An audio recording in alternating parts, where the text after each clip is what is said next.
राजवंशों का उदय। 7वीं सदी तक आते आते भारतीय उपमहाद्वीप में बहुत सारे छोटे छोटे राजवंशों का उदय हुआ। 7वीं सदी के आसपास बड़े भूस्वामी अस्तित्व में आए। ये राजा के सामंत माने जाते थे और इनसे उम्मीद की जाती थी कि ये राजा के लिए उपहार लाएं और उनके दरबार में हाजिरी लगाएं और उनका सैन्य सुरक्षा भी प्रदान करें।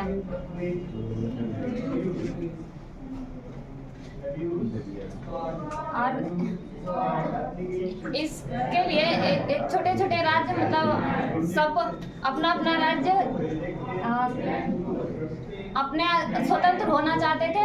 इसमें से एक था राष्ट्रकूट पहले कर्नाटक के चालुक्यों के अधीन था। इसके प्रमुख शासक दंतीदुर्ग ने चालुक्यों की अधीनता स्वीकार करने से मना कर दिया और ब्राह्मणों की मदद से हिरण्यगर्भ नामक अनुष्ठान किया और जो भी व्यक्ति यह अनुष्ठान करता था उसे माना जाता था कि वो क्षत्रिय न होते हुए भी अपना क्षत्रियत्व प्राप्त कर सकते हैं। कदम के मयूर शर्मन और गुर्जर प्रतिहार हरिश्चंद्र ब्राह्मण थे जो कि अपना पेशा छोड़कर शस्त्र धारण कर लिए। और एलोरा के और महाराष्ट्र के औरंगाबाद के एलोरा के गुफा संख्या 15 में भित्ति चित्र है जो विष्णु के वराह अवतार का इसमें दर्शाया गया है। और इस समय नए नए राजा बहुत सारे मतलब अपना भारी भरकम उपाधि धारण करते थे, जैसे महाराजा धीराज त्रिभुवन चक्रवर्ती यानी कि तीनों भुवनों का स्वामी जैसे उपाधि धारण करते थे। और इस काल में राजा उत्पादकों से जैसे पशुपालकों शिल्पकारों से संसाधन उपलब्ध कराते थे। ये संसाधन राज्य की व्यवस्था का वित्तीय आधार बनते थे। इन्हीं संसाधनों से राजा मंदिर का निर्माण करते थे और युद्ध में गए हुए सैनिकों के लिए मतलब खर्चा के लिए उसकी व्यवस्था करता था। फिर इस काल में और 400 कर का भी वर्णन मिलता है। ये तमिलनाडु के एक लेख में मिला है और करों के लिए 400 सूचक शब्द प्रयुक्त किया गया है, जिसमें से एक है वेट्टी जिसका अर्थ होता है जबरन मतलब बिना श्रम कराना। और इस काल में एक नाग भट्ट की प्रशस्ति मिली है, महाराष्ट्र के ग्वालियर से मिली है। इस प्रयाग प्रशस्ति में नागभट्ट के कामों का उल्लेख किया गया है। नागभट्ट ने सिंध विदर्भ महाराष्ट्र का हिस्सा और कलिंग उड़ीसा के भागों को जीता और कन्नौज के शासक चक्रायुध को पराजित किया और बंग पिरुष्ण और बनवासी जैसे क्षेत्रों को भी पराजित किया। और फिर इस काल में छोटे छोटे राजा मतलब धन के लिए भी युद्ध क्या करते थे। और इस काल में एक त्रिपक्षीय संघर्ष शुरू हुआ जो कि पाल वंश के शासक धर्मपाल ने शुरू किया था और 3 राज्यों के बीच शुरू हुआ। पहला पाल वंश का धर्मपाल और फिर गुर्जर प्रतिहार वंश का वत्सराज और राष्ट्रकूट का ध्रुव इन शासक था वहां का।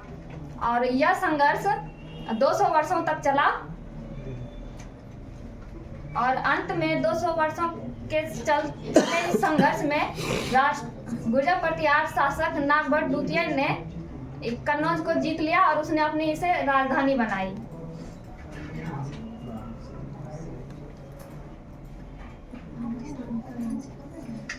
और इस काल में अफगानिस्तान का शासक महमूद गजनवी ने अपना साम्राज्य का विस्तार किया और इसने कितना है 997 से 1030 ईस्वी तक शासन किया। इसने ईरान और मध्य एशिया और उत्तर पूर्वी के कुछ भागों पर अपना शासन किया। और महमूद गजनवी के आदेश पर अल-बरूनी ने किताबुल हिंद नामक रचना की, जिसमें कि दर्शाया गया है कि अफगानिस्तान के शासक महमूद गजनवी अपना शासन का लेखा जोखा उसमें देखना चाहता था, इस वजह से उसका रचना करवाया था। अब चौहान, इस समय एक और वंश था चौहान वंश। इसका राज्य क्षेत्र दिल्ली और अजमेर के पास था। इसने मोहम्मद गौरी को चंदावर के प्रथम तराइन के युद्ध 1191 में मोहम्मद गौरी को पराजित किया और 1192 ईस्वी में ये मोहम्मद गौरी से खुद हार गया। और फिर इसके बाद है चोल वंश। चोल वंश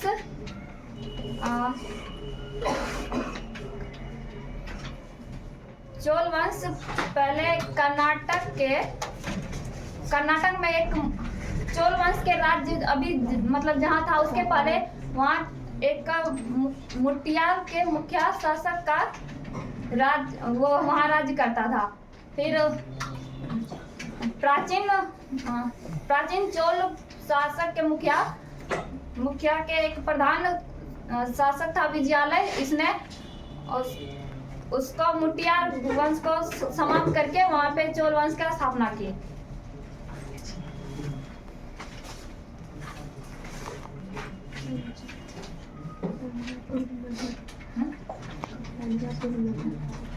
और विजयालय ने तंजावुर नगर और निशुम सुंदनी देवी का मंदिर बनवाया।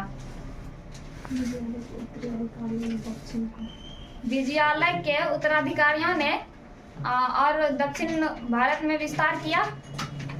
विजयालय चोल वंश का सबसे प्रसिद्ध शासक राजराज प्रथम था, जो कि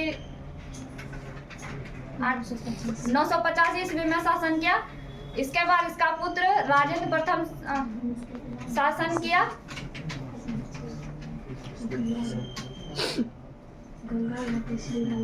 और ये राजेंद्र प्रथम ने गंगा घाटी के कुछ इलाकों में शासन स्थापित किया। गंगा घाटी श्रीलंका और दक्षिण पूर्व भारत पे शासन किया। इसके बाद क्या गंगा कोंडलपुरम में भव्य मंदिर का निर्माण किया।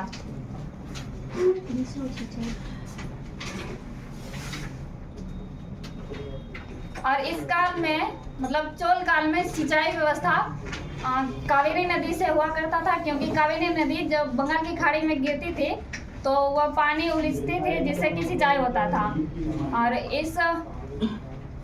इस काल में 5वीं से 6वीं शताब्दी में कृषि पर्याप्त रूप में फली फूली और शासन खेती शुरू हुआ। उसके बाद क्या है साम्राज्य का प्रशासन। व्यापारियों के संघ को और कहा जाता था और गांव के समूह को नाडू कहा जाता था। इस समय धनी लोग नाडू के कामकाज का देख रेख करते थे। इस वजह से राजा उसे सम्मान के रूप में बहुत सारी उपाधियां दिया करते थे, जैसे मुवेंद वेलन। इसका मतलब होता था 3 राजाओं को सेवा देने वाला। और दूसरा उपाधि दिया था ओरैया, जिसका मतलब होता है प्रधान। और चोल काल में अनेक प्रकार की भूमि का वर्णन किया गया है।